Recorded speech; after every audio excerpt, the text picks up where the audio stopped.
السلام علیکم ورحمۃ اللہ وبرکاتہ۔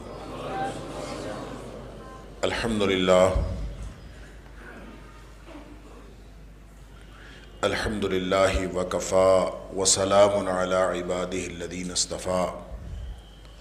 اشہد ان لا الہ الا اللہ وحدہ لا شریک لہ واشہد ان محمدا عبدہ ورسولہ صلی اللہ علیہ وآلہ وسلم۔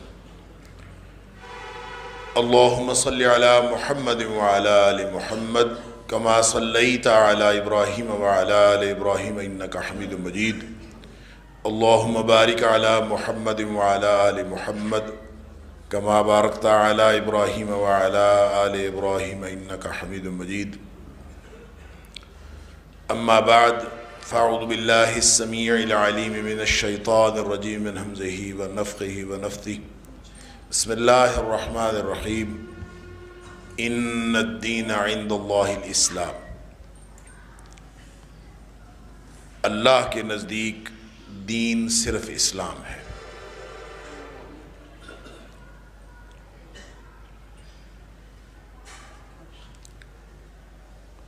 اللہ تعالیٰ نے مجھے اور آپ کو، ہم سب کو اس دنیا میں امتحان کے لیے بھیجا ہے، اور اس امتحان میں کامیابی کیسے ممکن ہے اس کے لیے ایک ضابطہ، ایک قانون، ایک لائحہ عمل وہ بھی بتا دیا ہے، اور اس لائحہ عمل کا نام دین ہے۔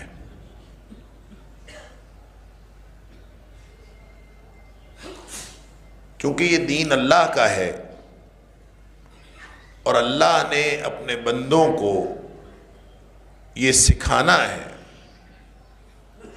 اور سکھایا ہے، اور اس لیے سکھایا ہے کہ لوگ ناکامی سے بچ کر کامیابی کے راستے پر چلے جائیں، لوگ جہنم سے بچ کر جنت میں جانے والے بن جائیں، اور لوگ جن کو اللہ نے احسن تقویم پر پیدا کیا ہے وہ اسفل سافلین سے بچ جائیں۔ اس لیے جو ضابطہ اور جو اصول دیا ہے اس کا نام دین، اور اللہ یہ چاہتا ہے کہ لوگ جہنم سے بچ کر جنت میں جانے والے بن جائیں، اس لیے کہ وہ اپنی جباریت اور اپنی قہاریت، اپنے طاقت اور اپنے غیظ و غضب کے ساتھ ساتھ وہ رافت والا ہے، وہ رحمت والا ہے، وہ الرحمن ہے، وہ الرحیم ہے، الرؤوف ہے، اور غفور الرحیم ہے، بہت بخشنے والا۔ اللہ اتنا بخشنے والا۔ ابن عمر، حضرت عبداللہ بن مسعود رضی اللہ تعالیٰ عنہ، ان کا قول ہے، وہ کہا کرتے تھے کہ مجھے یقین ہے کہ اللہ نے ہمارے مرنے کے بعد جتنے لوگوں کی مغفرت فرمانی ہے نا، جتنے لوگوں کی اللہ نے مغفرت فرمانی ہے، لوگوں کے وہم و گمان میں بھی نہیں ہوگا کہ اللہ نے کتنے لوگوں کو معاف کر۔ اللہ اکبر۔ لیکن وہ غفور الرحیم ہونے کے ساتھ ساتھ بڑی شدید پکڑ والا ہے، لہذا اس نے اعلان کر دیا ہے کہ نبئ عبادی انی انا الغفور الرحیم۔ اے میرے حبیب صلی اللہ علیہ وسلم، میرے بندوں کو بتا دیجئے کہ میں بہت بخشنے والا، بہت رحم کرنے والا۔ اللہ اکبر۔ لیکن ساتھ یہ بھی بتا دیجئے کہ ان عذابی لہو العذاب الشدید، وہ سب سے زیادہ سخت عذاب بھی میرا۔ اب یہ جو دونوں میں ایک عذاب، شدید عذاب سے بچ کر اللہ کی مغفرت و رحمت کا مستحق بن جانا، اس کے لیے جو عملی ضابطہ اللہ کریم نے دیا ہے وہ دین۔ غفور الرحیم رحمت والا اتنا ہے تو ممتحن، اور جو ممتحن ہوتا ہے وہ پاس بھی کرتا ہے فیل بھی کرتا ہے۔ ممتحن جو بھی ہوتا ہے، استاد بڑا ہی شفیق ہوتا ہے بچوں پر، لیکن وہ پاس بھی کرتا ہے اور فیل بھی کر دیتا ہے، اور جو فیل ہوتے ہیں ان کو معلوم ہوتا ہے کہ فیل ہم ہوئے ہیں، استاد نے نہیں کیا۔ اللہ اکبر۔ لیکن یہ دنیا جہان کا انوکھا ممتحن ہے، اللہ اکبر، کہ اس نے پورا امتحان ضابطہ بتا کے، قانون بتا کے، یہ کرنے والے کام ہیں، یہ نہ کرنے والے کام ہیں، یہ صلاحیت ہے، یہ ہدایت ہے، یہ گمراہی ہے، پورا دین بتا کے، ہدایت کا رستہ بتا کے، انا ہدیناہ السبیل اما شاکرا و اما کفورا، پوری آزادی دے کے، فمن شاء فلیؤمن ومن شاء فلیکفر، جو چاہے مومن بن جائے چاہے کافر بن جائے، پورا راستہ بتا کے، ایک قانون عدل بتا کے، عدل کا قانون بتا کے، اور عدل کتنا، کیسا عدل کہ ہم سوچ بھی نہیں سکتے، جو کہ عدل کی اعلیٰ ترین شکل ہو سکتی ہے، اللہ کریم میں وہ کمال کی حد تک عدل ہے، اللہ کی طرف ظلم کی نسبت بھی نہیں کی جا سکتی، اتنا بڑا عادل ہے، اللہ اکبر، کہ اس نے علامتی طور پر ہمیں سمجھایا کہ اگر دنیا میں کسی سینگوں والی بکری نے بغیر سینگوں کے بکری کو مارا ہوگا تو قیامت والے دن اللہ تعالیٰ اس بکری کے سینگ چھین لے گا، بغیر سینگوں کے بکری کو سینگ عطا فرمائے گا، اور اسے کہے گا جو دنیا میں اس نے جتنا تجھے مارا تھا تو بھی مار لے، اس قدر عادل ہے وہ۔ لیکن وہ ساتھ رحیم ہے، ایک اس کا قانون عدل کا ہے اور ایک اس کا قانون رحمت کا ہے۔ یعنی ایسا کوئی ممتحن ہوگا کہ وہ عدل کا قانون، عدل کے ضابطے بنانے سے پہلے رحمت کا قانون بنائے، اور رحمت کا قانون کیا ہے؟ وہ عدل کے قانون کے اوپر سپرسیڈ کرتا ہے، عدل کے قانون کے اوپر ہے۔ ایک آدمی جو عدل کے مطابق پکڑا جا چکا ہو، عذاب کا مستحق ہو، اور اس نے ثابت ہو گیا ہو کہ یہ اب مجرم ہے، اب یہ کسی بھی وقت جو ہے جہنم میں چلا جائے گا، اس پر بھی جب اللہ کی رحمت ہو جائے گی تو وہ شخص جہنمی سے بچ کر جنتی ہو جائے گا، جہنم سے بچ کر جنت میں جانے والا بن جائے گا۔ یہ اللہ کا قانون رحمت ہے، اللہ اکبر۔ تو قانون رحمت جو ہے وہ اس نے پہلے بنایا ہے۔ یعنی عجیب کیسا ممتحن ہے کہ قانون رحمت پہلے بنایا اور قانون عدل بعد میں بنایا۔ سورہ ملک میں جو اللہ تعالیٰ نے فرمایا تبارک الذی بیدہ الملک وہو علی کل شیء قدیر، وہ بڑا طاقتور بادشاہ ہے لیکن ہے برکتوں والا۔ تبارک الذی، بڑی خیر و برکت والی ذات، سبحان اللہ۔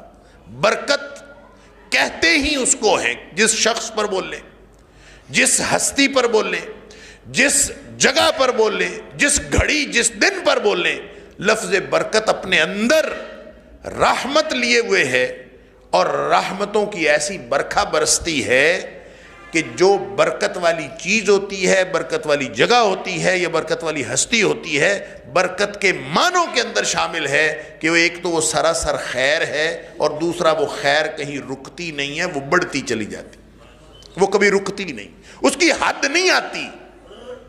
جب اللہ برکتوں والا ہے اور رحمتوں والا ہے تو اس کی رحمت کی حد آ ہی نہیں سکتی۔ ویسے اس نے ہمارے سمجھ کے لیے بتایا۔ نبی اکرم صلی اللہ علیہ وسلم فرماتے ہیں، مسلم شریف کی حدیث ہے کہ جعل اللہ الرحمت 100 جزء، اللہ نے رحمت کو 100 حصوں میں تقسیم کر دی۔ بنایا پتہ کب ہے اس کو؟ ابھی مخلوق پیدا ہی نہیں ہوئی، امتحان دینے والے پیدا ہی نہیں ہوئے، اللہ اکبر، امتحان دینے والے ابھی پیدا نہیں ہوئے۔ تو نبی اکرم صلی اللہ علیہ وسلم نے فرمایا، بخاری شریف کی حدیث ہے کہ نبی اکرم صلی اللہ علیہ وسلم نے فرمایا کہ اللہ نے ایک تحریر لکھوائی، ان اللہ تعالی کتب کتابا، ایک تحریر لکھوائی قبل ان یخلق الخلق، ابھی مخلوق پیدا ہی نہیں ہوئی تھی، مخلوق پیدا ہونی تھی، پھر انسان پیدا ہونے تھے، اشرف المخلوقات پیدا ہونے تھے، هو الذی خلق لکم ما فی الارض جمیعا، یہ ساری کائنات انسان کے لیے پیدا ہونی تھی، یہ سب کچھ ابھی پیدا نہیں ہوا تھا، اس سے پہلے اس نے تحریر لکھوائی۔ ایسا ممتحن ہے کہ اس نے تحریر لکھوائی، کیا اس کے اوپر لکھوایا ان رحمتی سبقت غضبی، میری رحمت جو ہے میرے غصے کے اوپر حاوی۔ اللہ اکبر۔ اور پھر وہ جو تحریر ہے اس کو اپنے عرش کے اوپر اللہ نے لگا لیا ہے، بورڈ جیسے لگا ہوتا ہے نا، بورڈ لگا ہوتا ہے، تو اللہ نے اپنے عرش کے اوپر اس تحریر کا بورڈ لگایا ہوا ہے۔ کیا؟ ان رحمتی سبقت غضبی، میری رحمت میرے غصے کے اوپر حاوی۔ نبی اکرم صلی اللہ علیہ وسلم نے فرمایا فَهُوَ مَكْتُوبٌ عِندَ اللَّهِ فَوْقَ الْعَرْشِ، اب بھی وہ لکھی ہوئی ہے یہ تحریر، اللہ کے عرش پر یہ لکھا ہوا ہے، آج بھی لکھا ہوا ہے۔ کیا لکھا ہوا ہے؟ ان رحمتی سبقت غضبی، میری رحمت میرے غصے کے اوپر حاوی ہے۔ اللہ اکبر۔ تو جو اللہ کے غصے کا مستحق ہو چکا ہو اس پر بھی جب رحمت ہو جائے تو وہ بخشا جائے گا، اور جس پر غصہ ہونا ابھی اس غصے کا استحقاق ثابت ہی نہ ہوا ہو، اس کے بارے میں اس کی رحمت کا کیا خیال ہوگا اور کیا حال ہوگا؟ سبحان اللہ۔ لہٰذا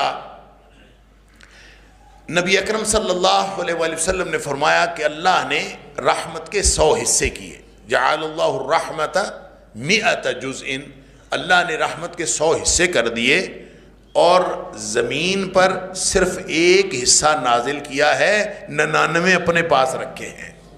اللہ اکبر۔ وَأَنزَلَ الْأَرْضِ جُزْءًا وَاحِدًا، صرف ایک جز، ایک حصہ۔ وَأَمْسَكَ عِنْدَهُ 99، 99 حصے اپنے پاس رکھے ہیں، صرف ایک حصہ اللہ نے زمین پر نازل کیا ہے۔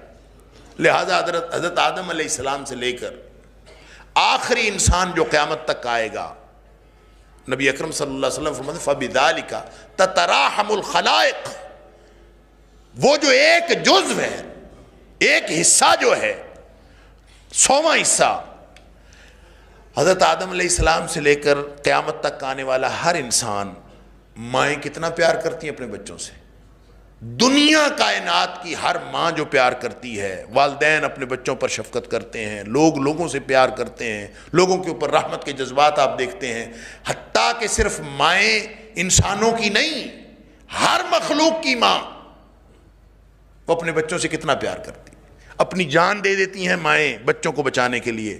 فرمایا اللہ کی رحمت کا 100واں حصہ ہے جس کی وجہ سے یہ پوری کائنات قائم ہے، اور پوری کائنات میں رحمت کا نظام قائم ہے۔ ہر مخلوق دوسرے کے ساتھ جو رحمت کا اور رحم کا جو تعلق رکھتی ہے، چاہے آپ دنیا کائنات کی ہر مخلوق کی ماں کا جا کے جائزہ لے لیں، آپ کو مائیں اپنے بچوں پر قربان ہوتی ہوئی نظر آئیں گی۔ اللہ اکبر۔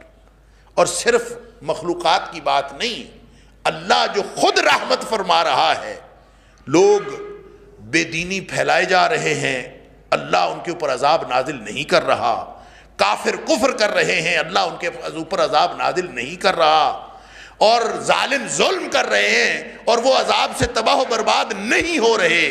آپ دنیا میں اللہ کی رحمت کے کتنے مظاہر دیکھتے ہیں، ہم گناہ کرتے جاتے ہیں، وہ عطا کرتا جاتا ہے، دن رات ہم گناہ سے باز نہیں آتے، وہ دن رات ہمیں عطا کرنے سے پیچھے نہیں ہٹتا۔ آپ اندازہ تو کریں اللہ کی رحمت کے مظاہر کتنے ہیں، لمحہ لمحہ اللہ کی رحمت اور اللہ کا انعام، اور اللہ کے وہ انعامات جو خالص اللہ کی رحمت ہیں اور خالص اللہ کی عطا ہیں۔ میں اور آپ ہم سب اللہ کے انعامات سے مستفید ہو رہے ہیں، اور وہ ایسا غفور الرحیم ہے کہ وہ ہمارے گناہوں کے باوجود ہمیں عطا کرتا چلا جاتا ہے، عذاب نازل نہیں کرتا۔ اللہ اکبر۔ اور یہ ساری کی ساری مخلوقات میں رحمت کے مظاہر دیکھ لیں، یا خالق کے مخلوق کے اوپر رحمت کے مظاہر دیکھ لیں، اور پھر آدم علیہ السلام سے لے کر قیامت تک کے مظاہر دیکھ لیں، یہ اللہ کی رحمت کا 100واں حصہ ہے۔ باقی 99 تو وہ قیامت والے دن عطا فرمائے گا۔ اللہ اکبر۔ تو واقعتاً پھر وہ ہمارے تو وہم و گمان سے کوئی بات باہر ہوگی، ہمیں کیا پتا کہ اللہ تعالیٰ کتنے لوگوں کو کیسے کیسے بخش دے گا۔ اللہ اکبر۔ لیکن اس نے جو ضابطہ دیا ہے نا، وہ ضابطہ اس لیے، اور بخشا بھی صرف رحمت کی وجہ سے جانا ہے، یہ بھی ذہن میں رکھیں۔ نبی اکرم صلی اللہ علیہ وسلم نے کلیئر کٹ بتا دیا تھا کہ کوئی شخص اپنے عمل کی وجہ سے جنت میں نہیں جائے گا۔ اللہ اکبر، لن يدخل احدا عمله الجنہ، سنو، کسی شخص کو اس کا عمل جنت میں داخل نہیں کر سکتا۔ حالانکہ امتحان عمل کا ہے، جہاں امتحان کا تعارف کروایا، پہلے ممتحن نے تعارف کروایا، تبارک الذی بیدہ الملک، یہ ممتحن کا تعارف، اور پھر امتحان کا تعارف کیا؟ الذی خلق الموت والحیات لیبلوکم ایکم احسن عملا، یہ امتحان کا تعارف ہے۔ اور کس چیز کا امتحان ہے؟ حسن عمل کا امتحان، تاکہ وہ تمہیں امتحان کرے کہ تم میں سے اچھے عمل کرنے والا کون۔ اللہ اکبر، یہ بھی امتحان کی بڑی خوبصورت نوعیت ہے۔ آپ سمجھتے جائیں، پڑھتے جائیں، سوچتے جائیں، غور و فکر کرتے جائیں، اللہ اکبر، لمحہ لمحہ اللہ کا شکر زبان سے نکلتا ہے، اور دل و دماغ آپ کے پوری زندگی انسان کی شکر میں ڈوب جاتی ہے اگر اللہ کے اس نظام امتحان کو انسان سمجھنے کی کوشش کرے۔ اللہ، امتحان عمل کا ہے۔ فرمایا عمل جنت میں نہیں لے کے جائے گا، جس چیز کا امتحان ہے اسے جنت میں نہیں جانا۔ لِيَبْلُوَكُمْ أَيُّكُمْ أَحْسَنُ عَمَلًا، تاکہ تمہارا امتحان کرے کہ تم میں سے اچھے عمل کرنے والا کون۔ اور فرما رہے ہیں نبی اکرم صلی اللہ علیہ وسلم، لَا يُدْخِلَ أَحَدًا عَمَلُهُ الْجَنَّةَ، کسی کو اس کا عمل جنت میں نہیں لے جا سکتا۔ جس چیز کا امتحان ہے اس سے جنت میں نہیں جانا، تو جنت میں کیسے جانا ہے؟ پھر عمل کرنے کی کیا ضرورت ہے؟ اگر جنت میں عمل سے جانا ہی نہیں تو پھر جنت کیسے ملنی ہے، اور پھر عمل کرنے کی کیا ضرورت ہے؟ سبحان اللہ۔ صحابی پوچھتا ہے اللہ کے رسول صلی اللہ علیہ وسلم، آپ نے بھی عمل سے جنت میں نہیں جانا؟ فرمایا ولا انا، میں بھی عمل سے جنت میں نہیں جا سکتا۔ اور عمل کا عالم یہ ہے کہ جو دن میں نبی اکرم صلی اللہ علیہ وسلم نے اذیتیں، تکلیفیں دین کے لیے جھیلیں، وہ تو الگ ہیں۔ جب کبھی رات کو وقت ملتا تھا، نبی اکرم صلی اللہ علیہ وسلم ساری رات عبادت میں گزار دیتے تھے، تھوڑا سا سو لیا، باقی عبادت میں گزار لی۔ پاؤں میں ورم آ جاتا تھا، اللہ کے سامنے کھڑے، یہ محنت کیوں؟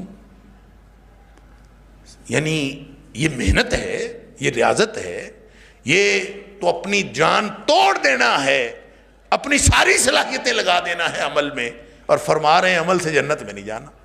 اللہ اکبر، اللہ کے رسول صلی اللہ علیہ وسلم آپ بھی نہیں۔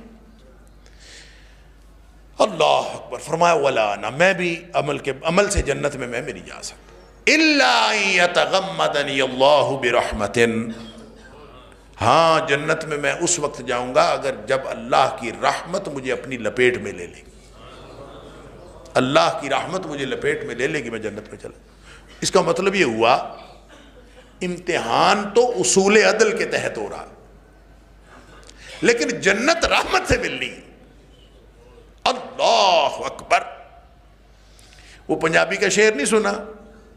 عدل کرے تے تھر تھر کمبن، اچیاں شاناں والے، اللہ اکبر، تے کرم کریں تے بخشے جاون میں جے منہ کالے۔ تو یہ اللہ نے جو اصول عدل بنایا ہے، حساب دینا کوئی سوکھا سا کام ہے؟ کوئی آسان کام ہے حساب دینا؟ ساری زندگی کا حساب، ایک ایک چیز کا حساب، آنکھوں کا حساب، زبان کا حساب، سماعتوں کا حساب، اللہ، حق حقوق کا حساب، دوسرے کے ساتھ تعلقات کا حساب، ماں باپ کے ساتھ تعلقات، بیوی بچے، گھر بار، رشتہ دار، سارے مسلمان، نمازیں، روزے، کس کس چیز کا حساب دیں گے؟ میں تو اکثر عرض کیا کرتا ہوں، لمبے چوڑے حساب کی بات ہی نہیں ہے، آج صبح سے لے کر اب تک ہم حساب نہیں دے سکتے، ایک دن کا حساب نہیں دے سکتے، آدھے دن کا بھی نہیں دے سکتے۔ وہ جب حساب لے گا، اللہ اکبر، تو نبی اکرم صلی اللہ علیہ وسلم یہی تو فرمایا تھا حضرت عائشہ صدیقہ رضی اللہ تعالیٰ عنہ سے، عائشہ من نوقش عذب، جس کا حساب شروع ہو گیا نا وہ پکڑا گیا. من نوقش عذب، جس کا حساب شروع ہو گیا وہ لازماً پکڑا گیا، وہ عذاب کا شکار ہو گیا، وہ بچ نہیں سکتا جس کا حساب شروع ہو گیا. اما عائشہ صدیقہ رضی اللہ تعالیٰ نے پھر یہی پوچھا تھا کہ جو قرآن کہتا ہے کہ یحاسب حسابا یسیرا، کہ اس کا حساب آسان ہوگا، جس کو دائیں ہاتھ میں اعمال نامہ ملے گا اس کا حساب آسان ہوگا، تو پھر آسان حساب کا کیا مطلب ہے؟ جب حساب شروع ہونا ہے تو پکڑا ہی جانا ہے، تو پھر آسان حساب کا کیا مطلب ہے؟ اللہ اکبر. تو فرمایا آسان حساب اصل میں حساب نہیں ہونا، صرف پیشی ہونی ہے، اور پیشی پر ہی اللہ نے فرمانا جا تجھے بخش دیا. صرف پیش ہونا، حساب کوئی نہیں دے سکتا. اللہ اکبر. یہ جو ہم کہتے ہیں نا کوئی بات نہیں آخرت میں حساب ہوگا، کسی سے لڑائی ہو جائے نا آگا چل کے تیرے کو حساب لائیں گا، پہلے دینے کے لیے تو تیار ہو نا حساب، پھر کسی کو دھمکی لگاؤ میں تجھ سے حساب لاؤں. اللہ، حساب دینا بہت مشکل کام ہے. نبی اکرم صلی اللہ علیہ وسلم فرما رہے ہیں کہ عمل سے جنت میں جانا ہی کوئی نہیں. لن يدخل احدا عمله الجنہ، کسی کو بھی اس کا عمل جنت میں نہیں لے جائے گا. میں بھی جنت میں عمل کے ساتھ نہیں جاؤں گا سوائے اس کے کہ اللہ کی رحمت ہمیں اپنی لپیٹ میں لے لے. لیکن اس حدیث کو اگر آپ جا کے دیکھیں نا تو یہ حدیث اتنی نہیں ہے. یہ جو شروع ہوتی ہے نا جہاں سے، جو اس کے شروع والے الفاظ ہیں نبی اکرم صلی اللہ علیہ وسلم کے، وہ پتہ ہے کیا ہے؟ سددو وقاربو، جس کا معنی یہ ہے کہ عمل پر جتے رہو، محنت کرتے رہو. پھر فرمایا، اب یہ کتنی کنٹراڈکشن لگتی ہے جو میں نے پہلے عرض کیا کہ اس پہ غور فرمایا کریں. ایک طرف فرما رہے ہیں کہ عمل کا امتحان ہے قرآن کہتا ہے، ایک طرف نبی اکرم صلی اللہ علیہ وسلم فرما رہے ہیں اسی حدیث میں سددو وقاربو، محنت کرتے رہو اور پوری کوشش کرو، لگے رہو اس بات پر. اور ساتھ فرمایا وَاعْلَمُوا، عمل کرتے وقت یہ نہ ذہن میں رکھنا کہ میرا عمل مجھے جنت میں لے جائے گا. وَاعْلَمُوا سَدِّدُوا وَقَارِبُوا، لگے رہو، عمل کرتے رہو. وَاعْلَمُوا، اور یہ جان لو یہ بات، لَن يُدْخِلَ أَحَدًا عَمَلُهُ الْجَنَّةَ، کسی کو اس کا عمل جنت میں لے جا نہیں سکتا. تو پھر وہ سددو قاربو کیوں ہے؟ عمل کس بات پر کر؟ ضابطہ دین کیا ہے کہ لگے رہو، ضابطہ ہے، عملی ضابطہ ہے، اس پر زندگی گزارنی ہے. اگر اس پر زندگی گزارو گے تو اللہ کی رحمت کے مستحق بن جاؤ گے. اگر اس پر زندگی نہیں گزارو گے، عمل سے تو جنت میں نہیں جانا، لیکن عمل کرنے سے اللہ کی رحمت مل جاتی ہے، اللہ کی رحمت کا استحقاق حاصل ہو جاتا ہے. اور اللہ کی رحمت حاصل کرنے کے لیے سددو وقاربو کرنا ضروری ہے. اور جب آدمی پڑھ رہا ہو نا نمازیں اور روزے رکھ رہا ہو اور مخلوق خدا کی خدمت کر رہا ہو، صدقہ خیرات کر رہا ہو، انفاق فی سبیل اللہ کر رہا ہو، راتوں کو اٹھ کے تہجد پڑھ رہا ہو، کبھی اس ظام میں مبتلا نہ ہو کہ اب میں نے نمازیں پڑھ لی اب تو میں جنتی پکا ہو گیا. ہمارا دماغ درست رکھنے کے لیے ہم تو 5 نمازیں وقت پہ پڑھ لیں تو بے نمازی ہمارے سامنے سے کھانس کے گزر نہیں سکتا. ہم تو بندے کو بندہ نہیں سمجھتے. جب ہم نے نمازیں پڑھی ہوں اور اس نے نہ پڑھی ہوں تو ہم تو باقاعدہ دل میں نفرت آتی ہے، اور ایک دل میں ایک ایسا عجب پیدا ہوتا ہے کہ میں نمازی ہوں، میں نے داڑھی رکھی ہوئی اس نے نہیں رکھی ہوئی، میں پردے دار خاتون ہوں وہ خاتون بے پردے، میں صدقہ خیرات کرتا ہوں وہ نہیں کرتا. یعنی کتنی باتیں ہیں جب ہم دوسروں کو دیکھتے ہیں اور بے دین کو دیکھ کر ہمارے دل میں خیال آتا ہے نفرت کا اظہار کہ جناب یہ تو ایسے ہے، میں زیادہ عمل کرتا ہوں، میں گویا جنتی ہوں اور وہ گویا جہنمی ہے، نعوذ باللہ من ذالک، اللہ تعالیٰ معاف فرمائے. یہ صرف یہاں کی بات نہیں، مولوی لڑتے نہیں دیکھے آپ نے، کوئی جہنم کے فتوے دے رہے ہیں کسی کے بارے میں، کوئی جنت کے فتوے دے رہے ہیں، دیکھا نہیں آپ نے؟ ایک شخص فوت ہوتا ہے اور پورے سوشل میڈیا پہ طوفان آ جاتا ہے، ایک طرف سے جنت کے سرٹیفکیٹ ہیں ایک طرف سے جہنم کے سرٹیفکیٹ. اللہ اکبر. جو جہنم کے سرٹیفکیٹ دینے والے ہیں ان کے پاس بھی دلیلیں موجود ہیں، اور جو جنت کے سرٹیفکیٹ دینے والے ہیں ان کے پاس بھی دلیلیں موجود ہیں۔ اللہ اکبر۔ نبی اکرم صلی اللہ علیہ وسلم فرماتے ہیں، صحابہ کرام بیٹھے ہیں، نبی اکرم صلی اللہ علیہ وسلم اللہ کے بعد کائنات کی سب سے بزرگ ہستی، اور صحابہ کرام نبیوں کے بعد اس دھرتی کی سب سے عظیم ہستیاں۔ نبی اکرم صلی اللہ علیہ وسلم فرماتے ہیں کہ اے میرے صحابیوں، لا ادری ما یفعل بی ولا بکم، مجھے کچھ نہیں پتا میرے ساتھ کیا ہونے والا ہے اور تمہارے ساتھ کیا ہونے والا ہے۔ نبی اکرم صلی اللہ علیہ وسلم کو نہیں پتا کہ کیا ہونے والا ہے، لیکن ہمارے مولویوں کو پتا ہے،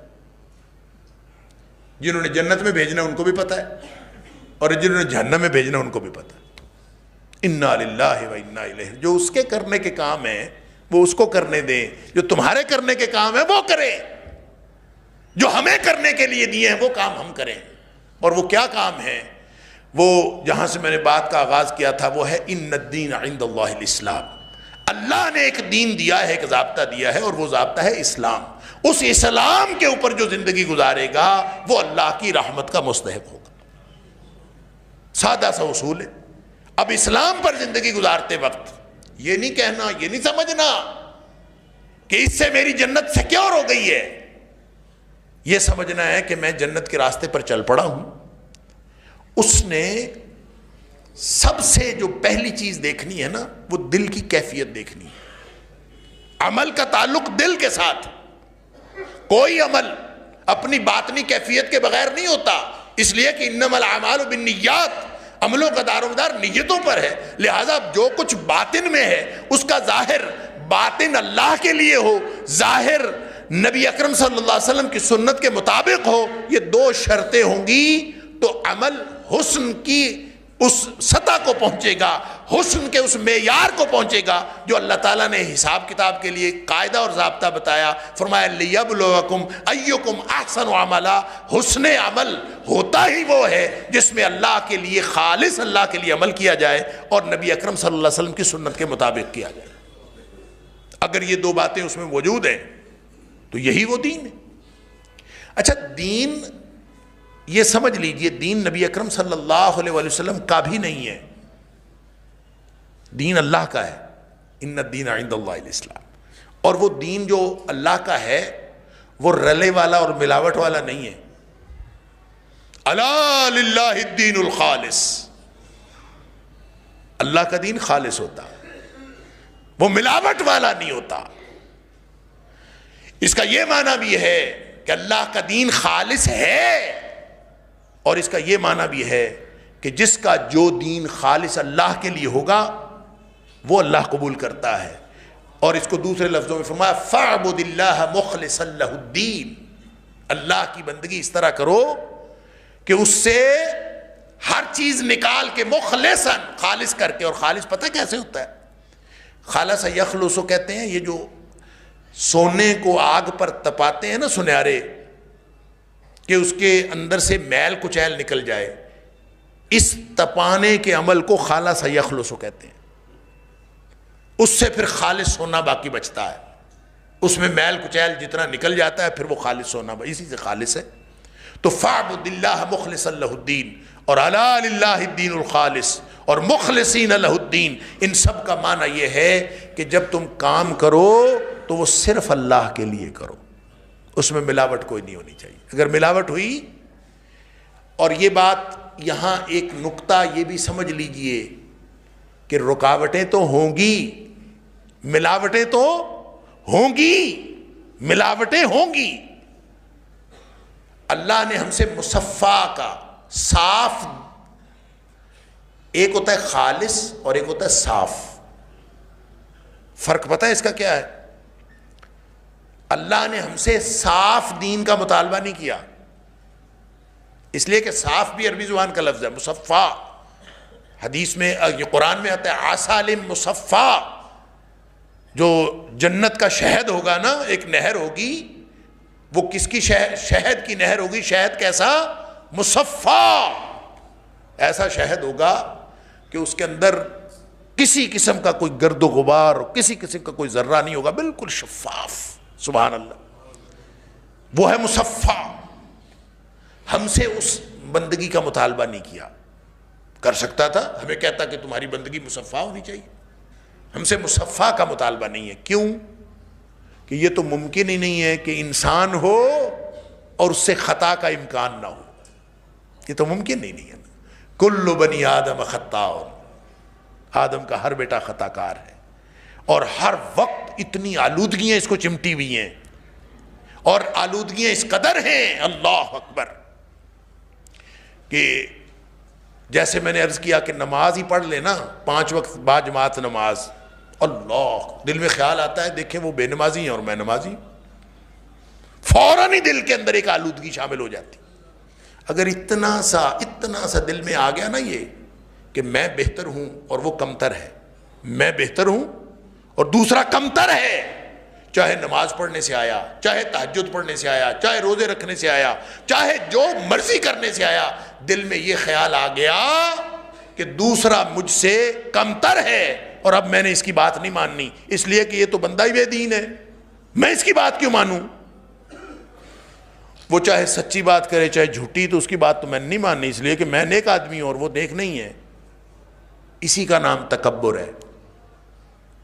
نبی اکرم صلی اللہ علیہ وسلم نے یہ ڈیفینیشن کی کہ تکبر کی، جب کوئی شخص آ رہا تھا بہت قیمتی کرتا پہن کے، تو صحابہ نے کہا اللہ کے رسول صلی اللہ علیہ وسلم دیکھیں یہ تکبر کر رہا ہے، یہ اس نے اتنا قیمتی کرتا پہنا ہوا ہے اکڑ کے چل رہا ہے، یہ تکبر کر رہا ہے. نبی اکرم صلی اللہ علیہ وسلم فرمایا یہ تکبر نہیں ہے. اچھے قیمتی کپڑے پہننا یا اچھے گھر میں رہنا، اچھی سواری لینا، یہ تکبر نہیں ہے. فرمایا تکبر یہ ہے بطر الحق و غمت الناس. تکبر کی 2 نشانیاں ہوتی ہیں، ایک حق کا انکار کرنا اور دوسرا لوگوں کو حقیر سمجھنا. جو آدمی دوسروں کو حقیر سمجھتا ہے کسی بھی وجہ سے، تو اس کا مطلب ہے اس کے اندر تو تکبر ہے. اور تکبر اتنی بڑی بری بیماری ہے کہ سارا امتحان، اور امتحان میں دیے ہوئے سارے کیے ہوئے کام اور سارے اعمال وہ سارے ایک طرف. نبی اکرم صلی اللہ علیہ وسلم نے فرمایا جس کے دل میں رائی کے دانے کے برابر بھی تکبر آ گیا وہ جنت میں نہیں جا سکتا. رائی کے دانے کے برابر بھی تکبر کسی وقت اس کے دل میں آ گیا، میں اچھا ہوں اور دوسرا ایسا ہے، اللہ. لہٰذا یہ پورے امتحان کا جو فلسفہ ہے، نیکی کرتے جاؤ، محنت کرتے جاؤ، لیکن اس محنت کے ساتھ اللہ سے ڈرتے جاؤ کہ اللہ قبول فرما لے. اللہ اکبر. سورہ مومنون کے اندر اللہ تعالیٰ نے فرمایا کہ لوگ جو اللہ اپنے رب کے ساتھ شرک نہیں کرتے اور اپنے رب کی آیتوں پر ایمان رکھتے ہیں، وَبِآيَاتِ رَبِّهِمْ يُؤْمِنُونَ، اس پر ایمان بھی رکھتے ہیں، اور وَهُمْ بِرَبِّهِمْ لَا يُشْرِكُونَ، اپنے رب کے ساتھ شرک بھی نہیں کرتے. اب جو شرک نہیں کرتا اور وہ اللہ پر ایمان بھی رکھتا ہے اور پھر وہ صدقہ بھی کرتا ہے، وَيُؤْتُونَ مَا آتَوْا وَقُلُوبُهُمْ وَجِلَةٌ، جو صدقہ خیرات دینا ہوتا ہے وہ بھی دے رہے ہوتے ہیں، نمازیں پڑھ رہے ہوتے ہیں، لیکن دل ڈرے ہوئے ہوتے ہیں. وَقُلُوبُهُمْ وَجِلَةٌ أَنَّهُمْ إِلَىٰ رَبِّهِمْ رَاجِعُونَ، دل ڈرے ہوتے ہیں کہ ہم اپنے رب کی طرف لوٹ کر جانے والے ہیں. اور اس میں بلکہ یہ بھی فرمایا وَهُمْ مِنْ خَشْيَةِ رَبِّهِمْ مُشْفِقُونَ، ڈرتے ہیں بہت. تو حضرت عائشہ صدیقہ رضی اللہ تعالیٰ نے نبی کریم صلی اللہ علیہ وسلم سے پوچھا نمازیں پڑھ کے ڈرنے والے کون ہیں؟ چور ہیں؟ یہ کن کی بات ہو رہی ہے؟ یہ ڈاکو ہیں، زانی اور شرابی ہیں؟ کون ہے جو اللہ سے ڈرتے ہیں اور نمازیں پڑھتے ہوئے ان کو ڈر لگ رہا ہے، صدقہ خیرات کرتے ہوئے بھی ڈر لگ رہا ہے؟ اللہ اکبر. تو نبی اکرم صلی اللہ علیہ وسلم فرمایا لا یا بنت الصدیق، اے صدیق کی بیٹی، یہ اس سے مراد چور زانی شرابی نہیں ہے، بلکہ فرمایا وَلَكِنَّهُمْ، بلکہ یہ وہ لوگ ہیں یصلون ویصومون ویتصدقون، یہ وہ لوگ ہیں جو نمازیں پڑھتے ہیں، روزے رکھتے ہیں، صدقہ خیرات کرتے ہیں، وَهُمْ يَخَافُونَ أَلَّا يُقْبَلَ مِنْهُمْ، ڈر ان کو یہ لگا رہتا ہے، دھڑکا لگا رہتا ہے کہ کہیں ہمارے اعمال اللہ کے ہاں نامقبول نہ ہو جائے۔ قبول ہوں گے تو وہ رحمت کرے گا نا، اس کو پسند آئیں گے اعمال تو وہ رحمت کرے گا نا۔ اور پسند اس کو پتہ کیا آ جاتا ہے؟ اس کو پسند ہے عاجزی۔ جو آدمی عاجزی کا اظہار کرے وہ اس کو پسند ہے، تکبر اس کو پسند نہیں ہے۔ تکبر تو اس نے کہا الکبر ردائی، یہ تو میری چادر ہے۔ جس کے دل میں رائی کے دانے کے برابر بھی تکبر ہوگا تو اس کو وہ معاف نہیں کرتا۔ اور جس نے عاجزی کا اظہار کیا، لہذا نمازیں پڑھتا ہے پھر عاجزی کرتا ہے، اللہ پتہ نہیں قبول ہوا کہ نہیں ہوا، نمازیں پڑھتا جاتا ہے، روزے رکھتا جاتا ہے، مخلوق خدا کی خدمت کرتا جاتا ہے، پورے دین کا ضابطہ اس پر عمل کرتا جاتا ہے، لیکن ساتھ اللہ سے رحمت کی امید رکھتا۔ یہ ہے پورا فلسفہ اس پورے دین کا۔ اب وہ جو میں عرض کر رہا تھا کہ دین نبی اکرم صلی اللہ علیہ وسلم کا بھی نہیں ہے، دین کس کا ہے؟ اللہ کا۔ لیکن اس نے ہمیں جو دین دیا ہے نا، ہمیں وہ نبی اکرم صلی اللہ علیہ وسلم کے ذریعے دیا۔ اب ظاہر ہے اللہ تعالیٰ نے وہاں سے قرآن کوئی نازل کیا، کوئی مکہ یا مدینہ میں تھوڑی نازل کیا ہے۔ اللہ نے قرآن کہاں نازل کیا ہے؟ اللہ تعالیٰ نے قرآن نازل کیا ہے نبی اکرم صلی اللہ علیہ وسلم کے دل پر، آپ کے قلب اطہر پر، علی قلبک لتکون من المنذرین۔ اے حبیب صلی اللہ علیہ وسلم، یہ ہم نے آپ پر نازل کیا ہے۔ اور کیا نازل کیا ہے، کیا نہیں کیا، اللہ جانے اور نبی اکرم صلی اللہ علیہ وسلم جانے۔ اور پھر کہا وَأَنزَلْنَا إِلَيْكَ الذِّكْرَ لِتُبَيِّنَ لِلنَّاسِ مَا نُزِّلَ إِلَيْهِمْ۔ اے حبیب صلی اللہ علیہ وسلم، یہ ذکر ہم نے، یہ قرآن، یہ دین ہم نے آپ کی طرف نازل کیا ہے، لِتُبَيِّنَ لِلنَّاسِ، تاکہ آپ لوگوں پر واضح کر دیں مَا نُزِّلَ إِلَيْهِمْ، کیونکہ ان کی طرف کیا نازل ہوا ہے۔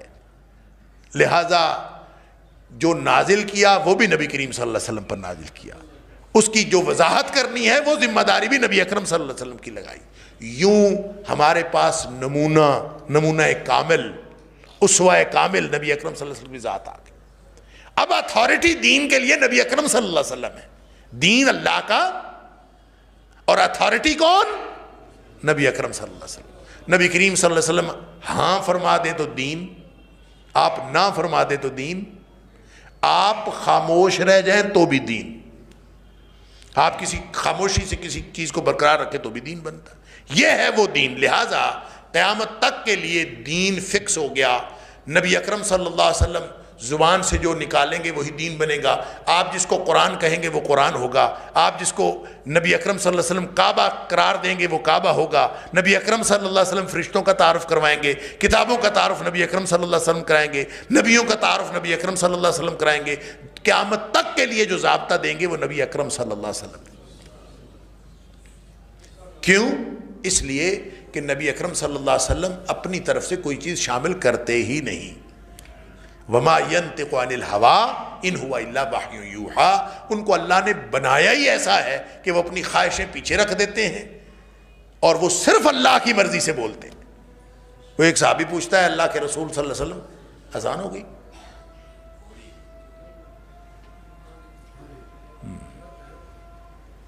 کیا وقت ہو گیا؟ اذان سن لیں پھر اس کو مکمل کر لیتے ہیں انشاءاللہ۔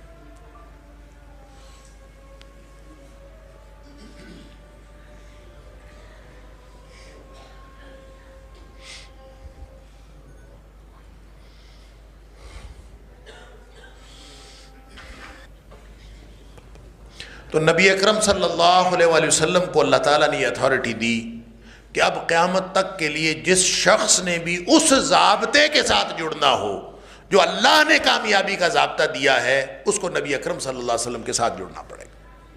لہٰذا یہ معیار آپ کہہ دیں کہ جو شخص نبی کریم صلی اللہ علیہ وسلم کی اطاعت و اتباع میں نہیں آئے گا وہ جنت میں نہیں جا سکتا، وہ جو بھی ہوگا وہ جنت میں نہیں جا سکتا۔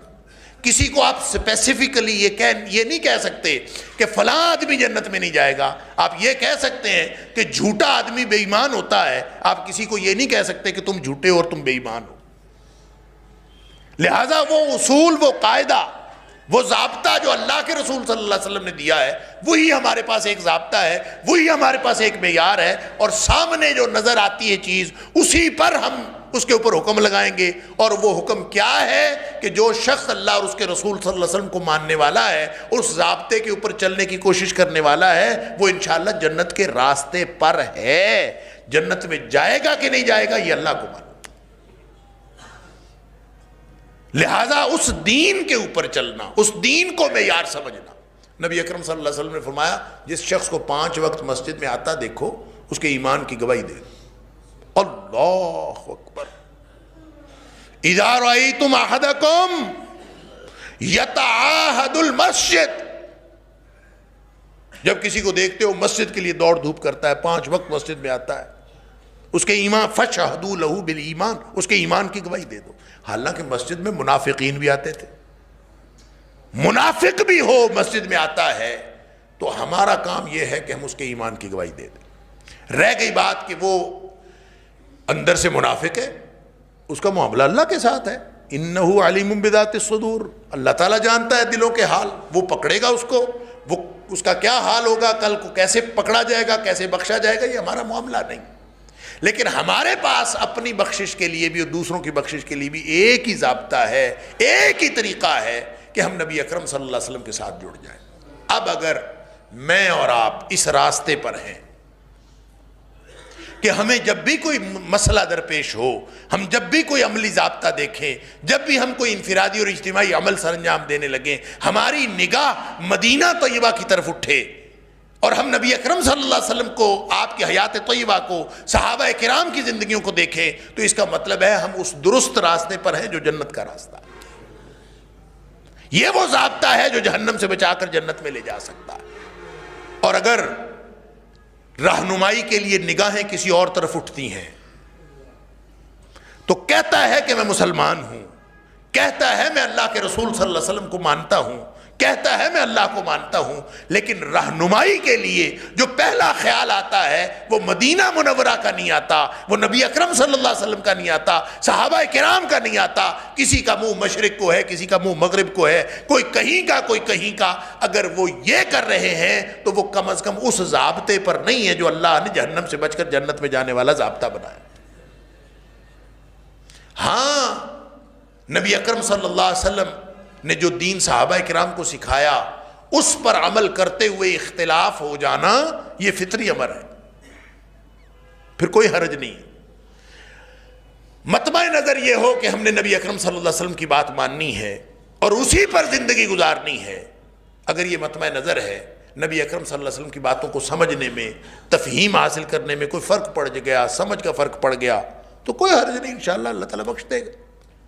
لیکن جس کا رہنمائی کا سرچشمہ نبی اکرم صلی اللہ علیہ وسلم کی ذات اقدس ہے ہی نہیں، اس کا کیا تعلق اللہ کے دین کے ساتھ؟ وہ بھلے مولوی کہلائے، بھلے جو مرضی کہلائے، اس کا دین کے ساتھ کوئی تعلق نہیں۔ اور ہمارے ساتھ ہوا یہ ہے کہ ہم جس دور میں زندگی گزار رہے ہیں ہمارا دین کا تصور گم ہو گیا۔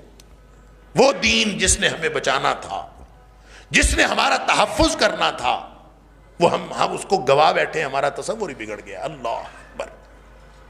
اگر اس دین پر قائم رہتے، دیکھیں نا نبی اکرم صلی اللہ علیہ وسلم نے فرمایا، حضرت حذیفہ رضی اللہ تعالیٰ نے جب پوچھا تھا نا کہ شر کا دور خیر کا دور، جو سوالات بخاری اور مسلم کی حدیث ہے بڑی معروف، تو اس میں نبی اکرم صلی اللہ علیہ وسلم نے جو بتایا کہ اس خیر کے دور کے بعد شر آئے گا اور پھر شر کے بعد پھر خیر آئے گا، لیکن آپ نے فرمایا خیر تو ہوگا لیکن وہ دھند والا خیر ہوگا، دھندلکے والا، دھوئیں والا، فیہ دخن۔ دور تو خیر کا ہوگا لیکن اس میں کنفیوژن، ابہام، لوگوں کو سمجھ نہیں آئی۔ یہ جو ابہام ہے نا، تصور گم ہو جانے کو ابہام کہتے ہیں۔ فیہ دخن، اللہ کے رسول صلی اللہ علیہ وسلم، دخن کیا ہوتا ہے؟ جب خیر ہے تو خیر ہوتی ہے۔ ما دخنھا یا رسول اللہ صلی اللہ علیہ وسلم، یا ما دخنہ یا رسول، اس کا دخن کیا ہے، اس کا ابہام، کنفیوژن کیا ہے اس دور میں؟ اب میں یہ یقین سے نہیں کہہ سکتا کہ ہم جس دور میں زندگی گزار رہے ہیں یہ دخن والے خیر کا دور ہے، یا پھر اس کے بعد جو نبی کریم صلی اللہ علیہ وسلم نے فرمایا شر والا دور ہے۔ ہم یہ اللہ کو معلوم ہے کہ ہم شر والے دور میں ہیں یا دخن والے خیر کے دور میں ہیں۔ اگر یہ دخن والا خیر ہے تو نبی اکرم صلی اللہ علیہ وسلم نے فرمایا وہ اس کی نشانی یہ ہے، اس کا دخن یہ ہے، اس کا ابہام اور کنفیوژن یہ ہے، اس میں خرابی یہ ہے کہ فرمایا ائمۃ یہدون رہنمائی کرنے والے رہنما، تقریروں کرنے والے مولوی اور پیشوائی کرنے والے پیشوا، وہ سارا کام کر رہے ہوں گے.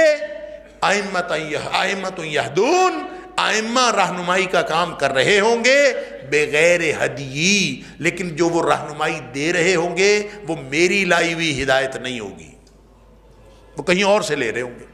یہ ہے اصل مسئلہ، اصل دخن یہ ہے. اور اگر یہ شر والا دور ہے اس کے بعد والا، تو اس کی نشانی آپ نے بتائی، وہ تو اس سے بھی خطرناک ہے. فرمایا دعات الی ابواب جہنم، وہ تو جہنم کے دروازوں کی طرف بلا رہے ہوں گے سارے. من اجابہم الیہ قذفوہ فیہا، جو ان کی بات پر لبیک کہیں گے اس کو جہنم میں پھینک دیا. اللہ اکبر. تو راستہ کیا ہے؟ حل کیا ہے؟ حل یہ ہے کہ ہم اللہ کے رسول صلی اللہ علیہ وسلم والے دین جو آپ نے صحابہ کو سکھایا اس کے ساتھ جڑ جائیں. اور وہ جو 72-73 فرقوں والی حدیث ہے کہ آپ نے فرمایا کلہم فی النار الا واحدہ، سارے جہنمی ہیں صرف ایک جنت میں جائے.